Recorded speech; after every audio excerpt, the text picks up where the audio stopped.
Здраво на сите. Прво големо фала до UX Community-то и шансата да бидам тука и да споделам точно работено со сите вас. Пред себе сакала да се представам. Јас сум Ангела Постолска, имам 21 година и сум моментално трета година на Финки. Стојам како UX дизајнер позади апликацијата и проектот што ќе ви го покажувам денес и дополнително as of recent сум UX практикант во Etc. Не шераме скрин.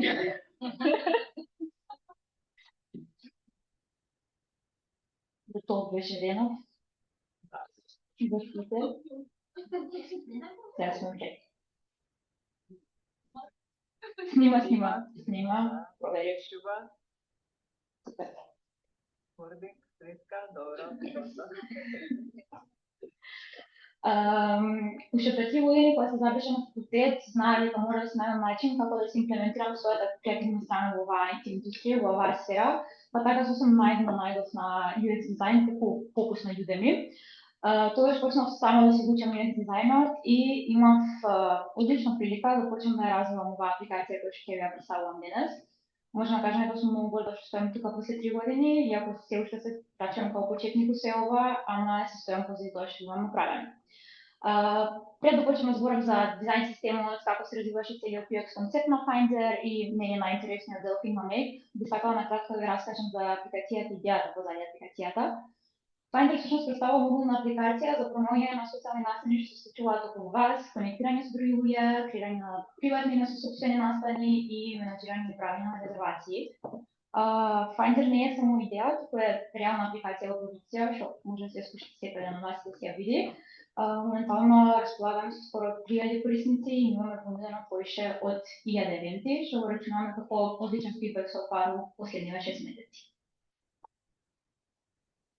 Кој е проблемот што го решава Finder и односно која беше целата визија позади Finder? Како млади во Македонија и голем дел од нас преселени од друг град тука или преселени од странство, ја приметивме ситуацијата дека младите почувствуваат голема анксиозност кога треба да се интегрираат во нови социјални кругови или доафрмат нови социјални кругови. Па токму затоа сакавме да го пристапиме на овој проблем од двете страни и луѓето кои што бараат настани, бараат каде да излезат, но и бизнисите кои што ги промовираат истите настани. Така решивме да развиеме оваа унифицирана платформа каде што ќе го решиме проблемот на корисниците за тоа каде да излезат, кого да излезат, што да прават, но и бизнисите ќе им дадеме шанса да се имаат директен контакт со нивната таргет публика и да добијат поголема видливост на нивните евенти.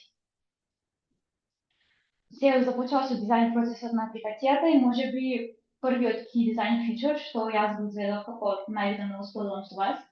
Како што беше напоменав, главната визија на апликацијата да се споделат евентите и настаните кои што се случуваат околу вас, па токму и таа информација беше најважна да се сподели со крајниот корисник. Кога се имаше збор за пристап, односно approach на кој што таа информација ќе му биде дадена на тој корисник, одлуката беше лесна, тоа да биде Mac First Approach.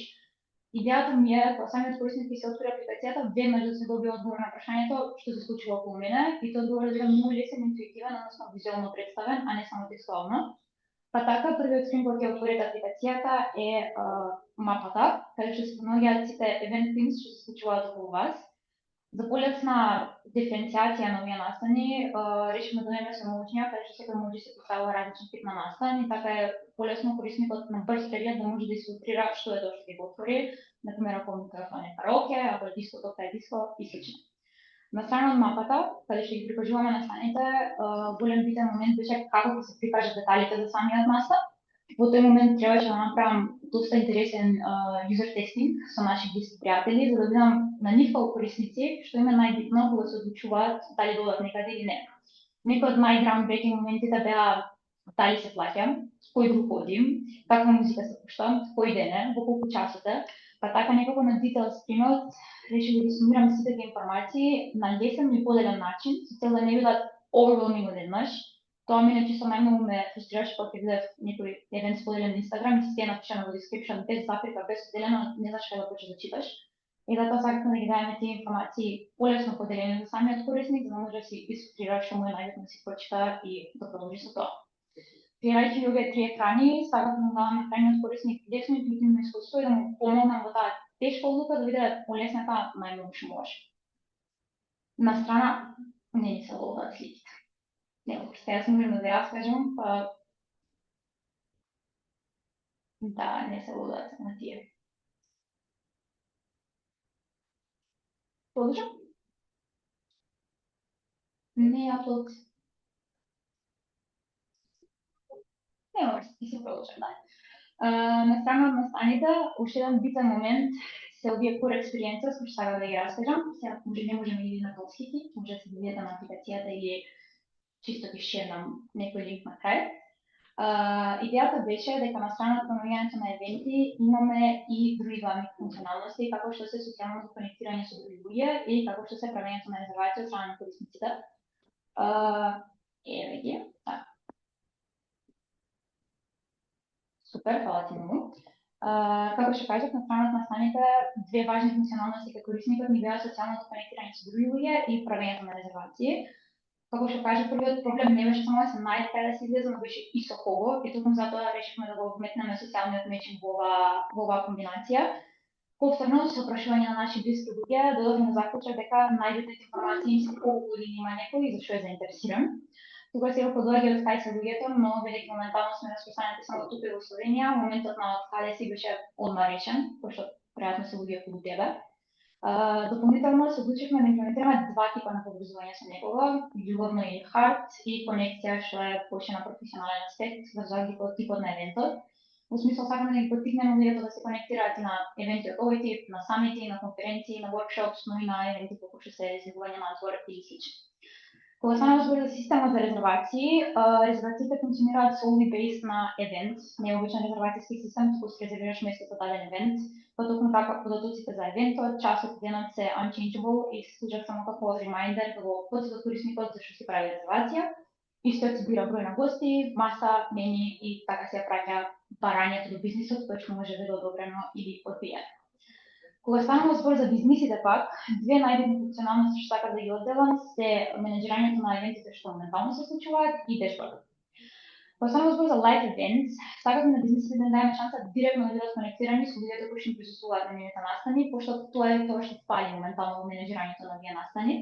Па така за било кој евент што е live, самиот бизнис може да испрати нотификација до секој атенди на истиот евент, дали е тоа промоција во смисла на 50 луѓе што дадат на шанс да добиваат free shot или слично, ама ги конектираме нив со нивната крајна публика на начин кој што не го имаме до сега.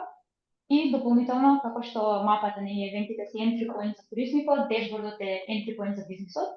Голем број од бизнисите, особено бизнисите во Македонија, немаат поим како напредува нивниот бизнис, не се свесни колку луѓе им дошле поише денес од вчера или како напредува целиот евент менеджмент што го имаат. Токму затоа сакавме нивниот entry point на апликацијата да биде дешборд, што не малку не го гледате.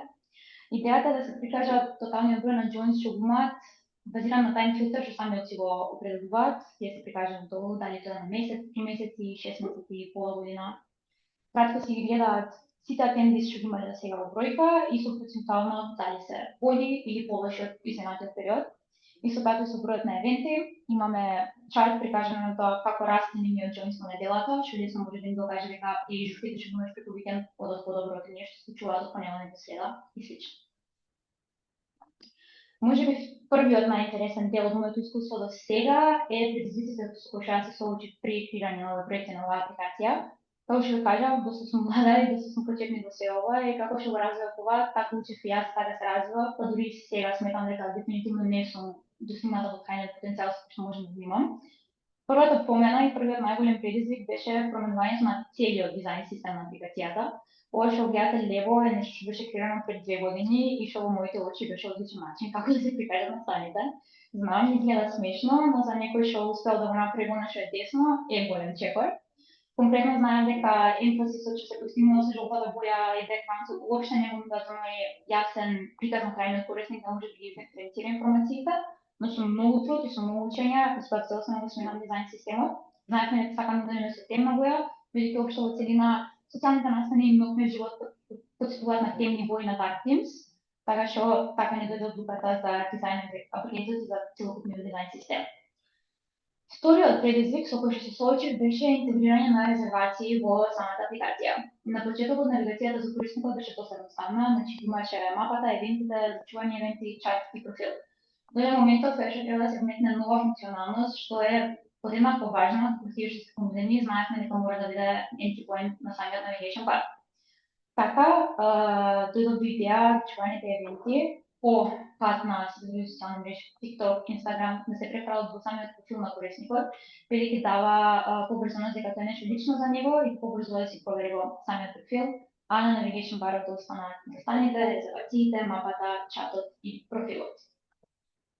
На страна од резервациите дојде прашањето како да се скомбинираат трите различни категории на настани што се наоѓаат на апликацијата, а тие се јавните евенти, приватните евенти што се креирани од страна на корисник и зачувателните евенти на нивниот корисник.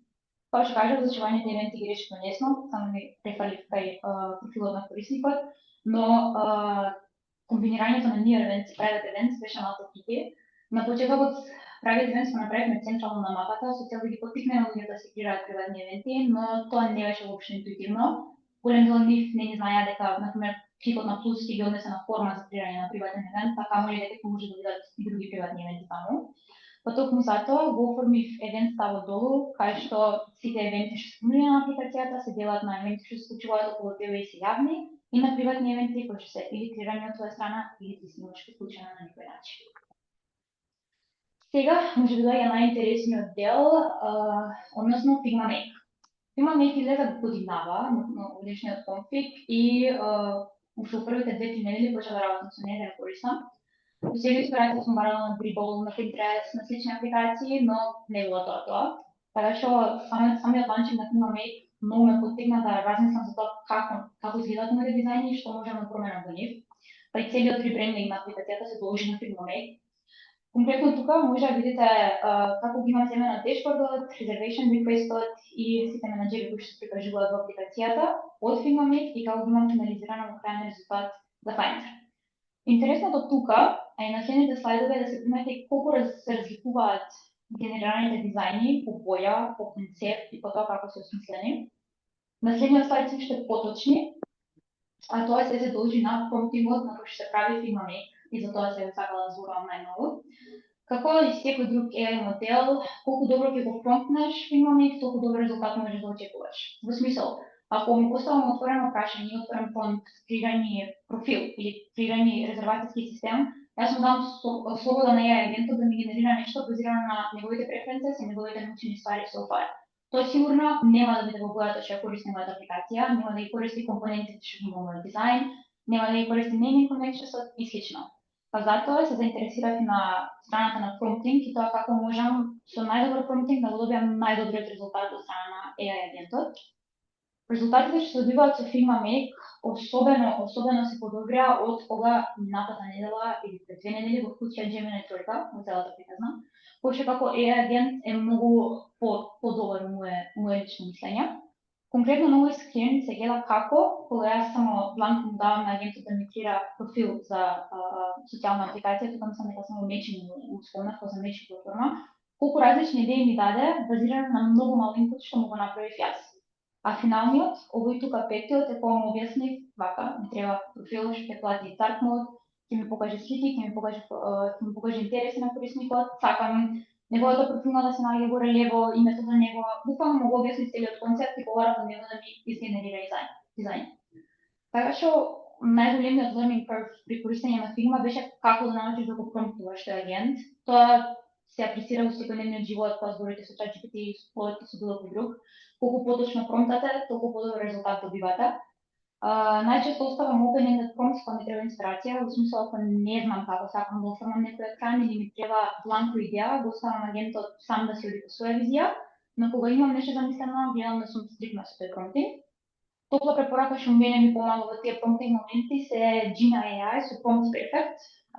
Со користење на таа алатка, чисто ги натрупувам информациите што сакам да му ги дам на промптот и тој ми враќа директен конкретен промпт што после тоа одлично работи со сите AI модели.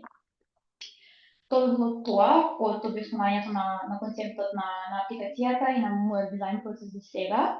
Ако не остана време, можам да покажам пример со промптот. Да, ќе се како линкс тука, само секунда да треба да мрднам. Например, во овој промптинг ја оставив на Figma целосна слобода и напоменам дека само сакам да ми крира апликација за промовирање на евенти, дека евентите ќе бидат во различна категорија, дека сакам да има matching, reservations и профил екран. И ова е тоа што генерира апликацијата. И направи евентите во Discover page, ги подели горе по категории, остави search, направи мечинг систем директно доволен, значи не е поврзан со луѓе што присуствуваат на еден евент, туку само мечинг систем кој Tinder-based. Направи резервации што се стриктни, значи кои се потврдени, upcoming best, и направи екран за профил што поише личи на детали за профил што нема ниједна фотографија. Вториот промптинг, баш како што го користи промптинг со Gina AI, го направи со помош на Prompt Perfect, еве како изгледа, најчесто ја почнува реченицата со You're a mobile app developer, односно му даваш на еден титула, да се замисли дека игра таа титула со цел да го постигне подобрен резултат. Го промптнав да ги користи сините нијанси за прикажување подетално на податоци и ова е тоа што ми покажа. Му ги раскажа екраните, исто на начин на кој што имам јас имплементирано, дека сакам да има евенти, резервации, мапа, чат и профил, дека сакам да имам 2 accordions на евенти и слично, и ова е дизајнот подобро. Картичките се например различни, но дефинитивно е поблиску до тоа што е реално имплементирано во апликацијата. И резервации исто беа со чипс, значи тој момент го запазил. Мапата не е окей, ама може со подобар промптинг ќе биде окей. Четовите се доста слични на тоа што го имам и профил екранот е скоро идентичен, кој што е тоа детално го објасни. Така што делот со Figma Make би го сумирала во смисла на мене лично помогна премногу за да научам како да си го скелнам мап дизајнот во по-клин и seamless experience како стартер во целиот овој процес и останувам на тоа дека доколку сакате да ви помогнем, мора да има добар промптинг со тој агент и сите да се експериментира во тоа. Фала ви за времето.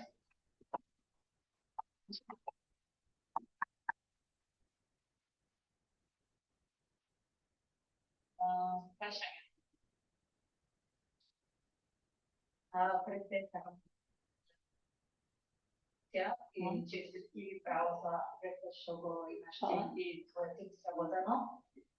Мене ме интересира дека во процесот на презентацијата спомна дека оваа апликација била тестирана на ваши пријатели.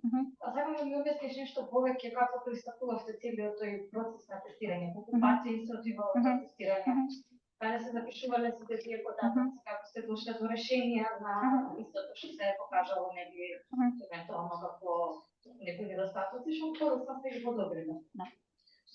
Повторам така. Како се одвивал user testing процесот на апликацијата, како сме запишувале фидбекот и како сме учеле него и како сме имплементирали истиот.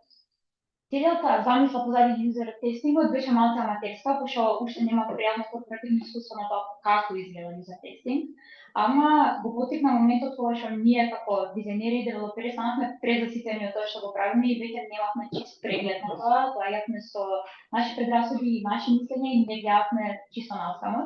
Започнавме со блиски пријатели, ние дадовме апликацијата, им рековме дори до тој чекор, гледав колку време им треба, ќе ми кажат ме фрустрира формула или ме фрустрира овој чекор или биле бланко искрени со нас, овде би се откажав, не би продолжил понатаму или ова не ми се свија како е направено. Најчесто се дешавало за големи функционалности од смисла на креирање на настан или креирање на профил, конектирање со некој друг и сум правила pros and cons листи. Например, ќе земам мислење од 5 души и ќе ги поделам на pros and cons. Ако победат просот, окей, малку модифицираме со некому што нешто не се допаднало и ја пуштаме таа верзија. Ако победат консот, се сенуваме и смислуваме цела функционалност од почеток, што беше случајот со приватните настани, кога што го помена. Никој не свати зашто беше пустот, двајца дали се снајдува. Мислам дека тоа беше чисто пошто не слушаа нас. Така што, мислам дека тоа би било сумирано одговор на прашање.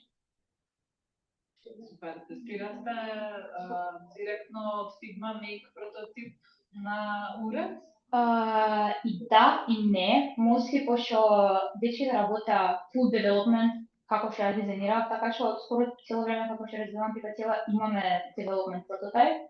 Ама да, некогаш кога нешто се уште не беше имплементирано, например резервациите, тие ги прават со помош на Figma, со цел да не се имплементира се тоа ако не е финалната верзија.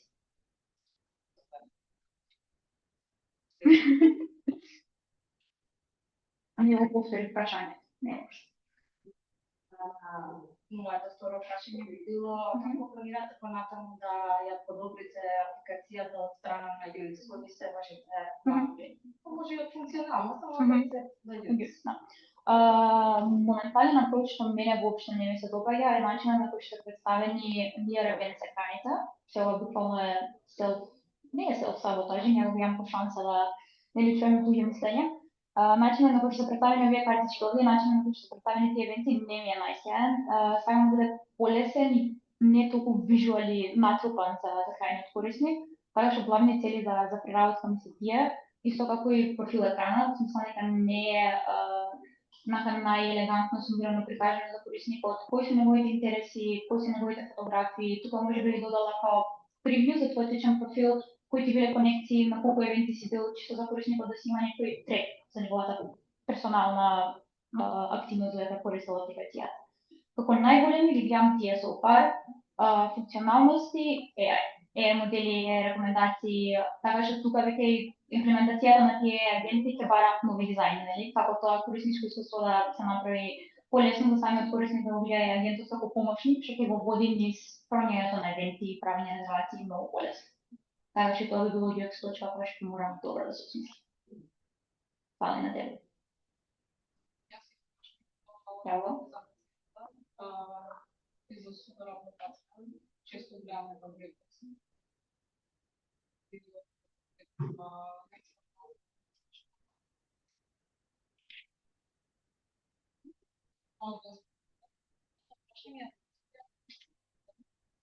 И однос на типот на корисници.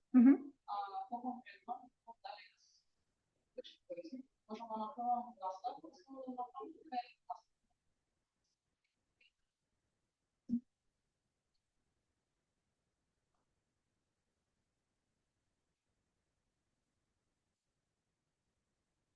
Прашањето беше да се диференцираат типовите на акаунти или јузери што може да имаат платформата и што всушност представува приватниот евент. Накратко одговорот е да. Целта да се разликуваат приватните евенти и бизнес профилите доаѓа од тоа што постојат луѓе кои се фриленсери и постојат луѓе кои се бизниси и имаат локали и се локали имаат поише ланци, например по ресторани, порца што се имаат два различни локала. Идејата на бизнес профил е ако ти си креатор кој што крира настани кои што се повторуваат толку фреквентли и имаш поише локации кои што ги крираат тие настави, си крираш бизнес профил.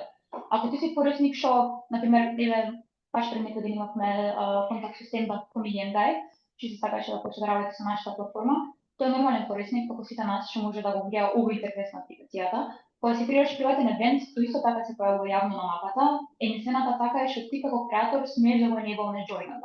Значи само ти можеш да им дозволиш на луѓето што се приклучат на твојот евент да се конектираат меѓусебно. Ако не го дозволиш тоа, таа функционалност не е али во смисла на покажување на мапа, единствената разлика е визуализацијата на евентот. Нивниот ќе биде например со primary, приватните евенти ги покажуваме малку поразлично. Тоа е тоа.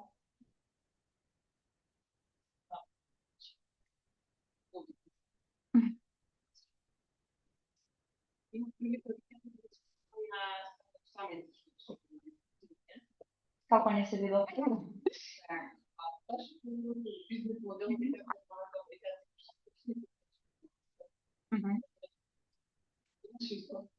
Прашањето беше бизнес моделот. Супер, со сега метен спремна за прашање, пошто почирав на стартап самитот во сабота и влегов на инкубатор стартап програма. Моделот на ваквите апликации и сличниот контекстов се subscription-based модели. Тие се делат на корисници и на бизнеси, се нуди премиум верзија каде што се даваат опциите на апликацијата во ограничени количини на ограничено време и потоа постојат 3 леери на субскрипција. Да, моментот дека тоа не работи овде е реален момент. Од страна на корисници не би работело, од страна на бизнеси би работело. До сега сме имали неколку контакти со поголеми бизнеси тука во Скопје и во Тетово, кај што стварно били занадени контекстот што се нуди и секој ден од нив бил спремен да плати за да има тој ресурс. Така што го сметаме одличен фидбек дека subscription-based моделот за бизнеси би можел да функционира. Дополнително идејата ни е да почнеме да се шириме и надвор на Македонија, каде што ваквите бизнес модели се многу прифатени. Немаше пространство што не плати субскрипција. Конкретно го истражував и conversion rate на младите во Македонија и од 6 до 7% на младите се спремни да плаќаат субскрипција. Тоа е мала бројка тука, но странство се нафачува, така што основниот бизнес модел е тој. Исто така може да се земаат комисии на секоја резервација направена за даден бизнес и дополнително анализи кои ќе бидат телеве за секој бизнес да му помогнат да си го зголеми својот engagement и реч на страница.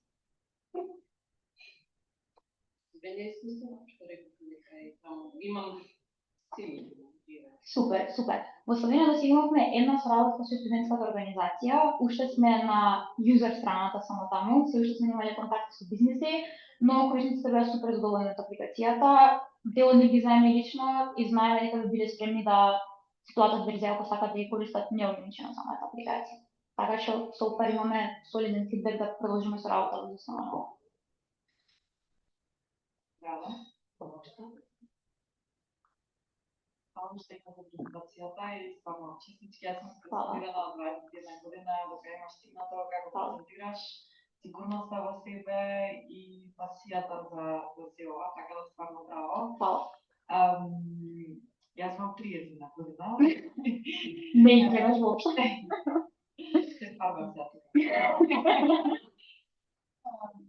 И живеам во страна со последните 15 години, моментално во Цирих. Морам да кажам дека ваква апликација би имала многу голема успешност во Цирих, бидејќи има огромно експат комјунити. Секој ден се креираат нови WhatsApp групи каде што се прават евенти, дали тоа приватно, например, да се оди нега на скијање викендов, или има некоја изложба, или има некоја журка, или не знам кој концерт и така натаму. Така да, навистина би ве мотивирала што се вика побрзо да исто така да се експортирате и по странски пазари, како например големи градови со многу големи експат комјунити. Нешто што многу добро функционира во Цирих, исто е на subscription base, е TimeLeft. Апликација што може би ја знаеш за наоѓање во ресторант, со многу луѓе што не се познавате, така да ви имате личен контакт. Така да, тоа е само коментар, немам прашања, ме би заинтересирана од проектот и се надам дека направите повеќе UX research, бидејќи како UX researcher морам да го кажам тоа и мислам дека е апликација што ќе има потреба да се тестира континуирано, односно да се види кој е вајното што луѓето ја наоѓаат во вашата апликација, бидејќи нели започнавте со решавање на одреден проблем, сега да видиме како луѓето они ќе го имплементираат тоа во секој ден. Баш, фала ти Ептен за фидбекот. Ваквите конверзации, ваквите насени многу ми значат и мене лично и општо на нас како тим, бидејќи пак ќе кажам, како што кажете, јас сум толку млада и ова ми е буквално прв touch point со вакви светови и секој ден фидбек ми значи.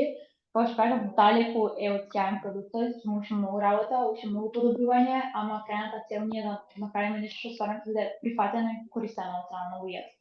Фала ти шеднаш. Супер презентација, браво. Минет на микрофонот. Фала ти. Технички проблеми. Моето прашање е дали можеш да ми кажеш некој пример, вашите бизнес корисници кои што кажав, каде што дошло некоја може би конкретно барање за некоја функционалност која што вие сте го направиле, сте изнали во пресвет, или обратно, каде што сте имале некоја барање и сте дошле до заклучок каде што може би ова не биде да се прави сега или не е доволно генеричко за да се направи функционално. Супер, прашањето беше како фидбек сме добивале од бизнисите, дали имаме барање што сме го направили или барање што сме го одбили и зашто. Сме имале поише вториви ситуации, што сам да кажам, голем дел од бизнисите кои што сме биле во контакт не се баш свесни за понудата што ги нудат овие апликации. Голем дел од нив си имаат некоја постојна клиентела и се као, па и не знам баш дали ни треба поголем рич. Конкретно зборувавме со голем кафич во Скопје, баш тракнуваме со менеджерите таму. И они имаат многу интересно барање, во смисол не сака секој да може да се приклучи на евентот и не сака секој да може да влезе во локалот. Што кога го слушаше солидно, окей, тоа е твој локал, ние не можеме да интерфираме со политиката што имаш ти, ама зашто не одлучивме тоа да не го имплементираме? Идејата ни е ова да биде достапно за секој. Секој да може да се најде што се случува околу него, секој да биде прифатен секаде, а не да има опција бизнисот треба да го прегледа профилот, па окей, убаво изгледаш дојди или не изгледаш убаво не доаѓај.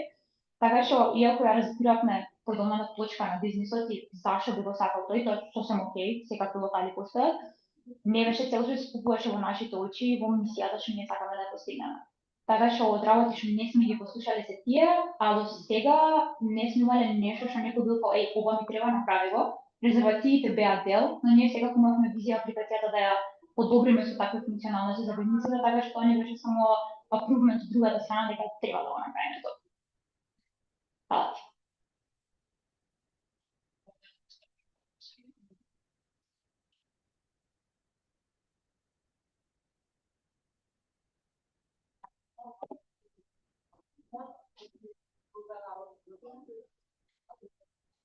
Јас давам да кажам за делот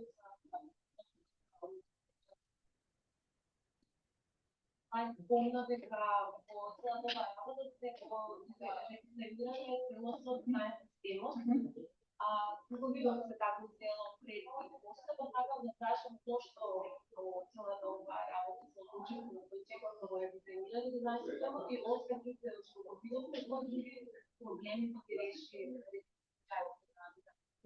како ви гледаше тој процес? Прашањето беше како се одвивал редизајн процесот, кои биле најголемите придобивки во истиот и зашто сме се одлучиле на тој подет. Како што почнав да учам UX, основните работи што се учев беа Figma, како работи Figma како алатка, курсот ја шумно.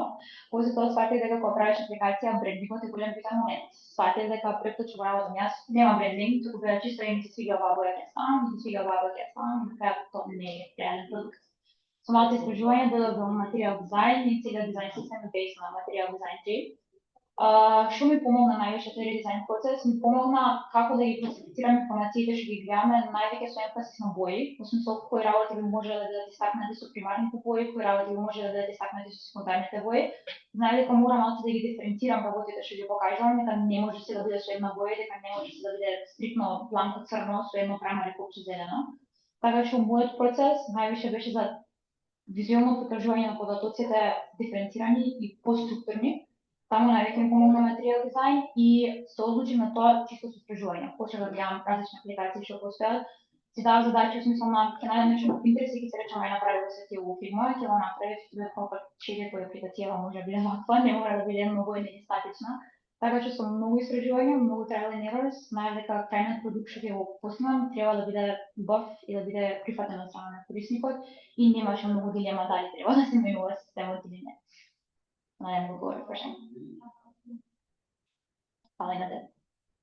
Пак не палам.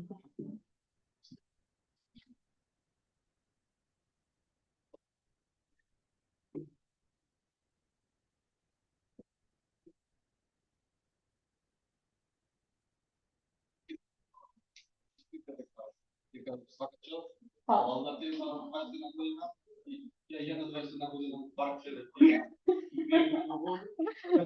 така што Ние на 16, друга генерација. да, него спомна дека имате бизнис корисници, предпоставувам и бизнис интерфейс. Дали процесот на самата резервација во самиот ресторан кафич Швејцар е некако имплементиран у тој нивниот систем или овако или вие едноставно им ја давате целата апликација и вие и сами самата апликација подоцна си самиот локал си ја имплементира и си вако и си ги нели делува и си ги резервира масите и така натаму така. Јасно, да. Тоа, Прашањето беше како функционира менаџирањето на резервација од бизнес страна. Да, немам малку многу покажано од бизнес интерфејсот тука. Кој ми беше фокусот на корисниците. Како што има корисникот шанса да креира резервација, во еден момент нашо гледаме тука, бирањето на маса, паралелен лејаут има од страна на бизнес. Бизнесот кој си го креира својот локал, веднаш има опција да си го креира лејаутот што го користи неговиот локал со одреден број на масички, сцена, бар, може да креира поише лејаут, со смисла ако ги менува тип на евент, шанкерки, седмати маси и слично. Исто така се креира менија што ги нуди најчесто на тие настани, како например Reception нова година и секој нуди мени 1, мени 2, мени 3, секој од нив има различни продукти. Така што првиот поинт на менаџирањето е тој. Вториот поинт е при креирање на секој настан они одбираат дали ќе пуштаат да има резервации и ако пуштаат до кога ќе бидат слободни просторите за резервирање. Откога ќе го направат се тоа, самите резервации кои што ги испраќа корисникот, нив им стигаат како барања. Например, ова е реквестот што го гледа корисникот, ќе го гледа како awaiting confirmation ticket, а ова е кој ќе добие потврда од самиот бизнес дека неговата резервација е примена. Има мислам дека тука, еве како изгледаат резервациите кои што се пратени на самиот бизнес, се делат на pending и confirmed, тие што уште чекаат одговор од бизнисот да ги одобри или да не ги одобри, и тие што му се веќе confirmed. Гледа најосновни детали по број на луѓе и датум, кој што, како што кажав, и event name, извинете. Резервациите се прават само за настан, значи не се за бланко било кој период во денот, туку се поврзани со некој настан на кој што присуствува корисникот и се полесни диференцијација за самиот бизнес.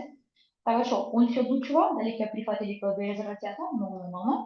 Од кога ќе го направи тоа, кога ќе дојде самиот настан, односно вечерта на настан, го гледа овој екран тука што се successful scan, односно QR кодот што се наоѓа страна на корисникот, он ќе го скенира, у live евентот има manage reservation button што носи на скенирање на резервацијата и добива фидбек, кратка податоци како колку каков број на луѓе што присуствуваат, за колку луѓе имаат маса резервирано, дали имаат нешто избрано, во случај имаат некој не избрано, и ако гостинот пристигнал, само се чекираат guest game и после имаат целосна листа со сите гости што се дојдени, версус што тие уште не се дојдени имаат резервација за вечер. Ајде ме говори. Фала. Да, како тип на акаунт сакаш да правиш? Беше, секунда само. Ево го. Да, како сакаш да продолжиш да користиш Finds? Нема гај, како корисник или како бизнес или креатор на нас? Слободно. Слободно со коментарите. Не, многу интересно што ствари многу е powerful апликација, бидејќи го имате смислено целиот паркур, да речем целиот journey, односно и покривате не само мал дел, како таймлап, например, одам во ресторан за познавам луѓе, или Tinder да запознавам некој да искачам на дейт, или не знам каде вечер да идам би се евентите. Така тоа се мали делови. И тоа вие покривате голем user journey од сакам да искачам негде, ќе го најдам евентот, ќе се вечирам со луѓе, ќе резервирам, ќе јадам, ќе пијам, не знам, и ќе искачам од таму и можеби на крај satisfaction survey ќе платам слично. Значи целиот user journey, што поголемо user journey што се покрива на еден човек со еден продукт, толку е посилен продуктот, толку поише value има. Мене ме интересира конкретно како ги мислевте функционалностите, фичерсот, како ги смислувате, правите ги brainstorming сесија, од кај се инспиравте, кој ги мислеше овие фичери? Супер, прашањето беше како сме дошли до идејата да сите функционалности кои што ги има во апликацијата. Краткиот одговор е, вакви апликации постојат. Кому и да каже че има апликација за промење на настаници, да се како, тоа сигурно постои, колку е идејата да направиш нова. Да, постојат Eventbrite, Buzzly, има милион има и работата со нив е што секој од нив се функционира во својот нишна работа. Значи тоа е или тикетинг, или social matching, или правење на резервации, но ние не прави целосен склоп на юзер страната, а камо и на бизнес страната заедно со юзер страната. Идејата почна многу лесна, почна со настани, нашиот CEO или човекот позади идејата си беше на Еразмус, ево тука, и не знаеше каде да излезе, не знаеше што да прави, кога се врати баш неопично, тоа беше кога беше што ако направиме апликација, ќе ти покажа што има кон тебе. Мојата прва реакција беше окей супер, ама како мора има нешто поише од тоа, пошто сите го прават тоа. И така почна истражувањето и некако едни на други со брейнсторминг, со истражување што веќе постои, со слушање на мислења што нас не требаат и што највеќе нас не фрустрирало кога доаѓа social life и going out прашање, ги градевме една по една. Например, знаевме дека ако крираме настани, мора да има join опција, пошто така луѓето би се поврзувале. Ако правиме join опција, ако правиме настани, ако имаме бизнеси, да имате резервации да можат меѓусебно да се конектираат. После идејата се приватни настани да скроз стандард на како чекаш ако некој користи во Америка, ќе прават house party секој викенд, ќе не се бизнес, како да се како тоа направи настанот. Така што накратко со многу брейнсторминг, со многу преспивање на идеи и сега имаме инстал уште други работи што се мислиме како да ги направиме, ама чисто брейнсторминг, слушање на туги мислења некогаш, пошто ние сме толку мотивирани, толку excited да направиме нешто што малку се ни clouded у идеите што имаме и сакаме се одеднаш, се одма, а не може. И така. Фала. Умре. Ева го војтика. Тоа е тоа. Колеги. Фала.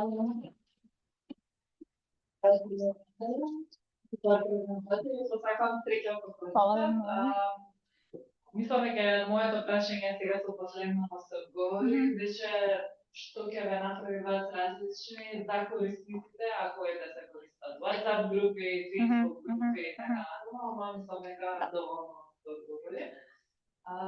Фала, ако уште некој има прашање, ја би ве поканила да се држиме.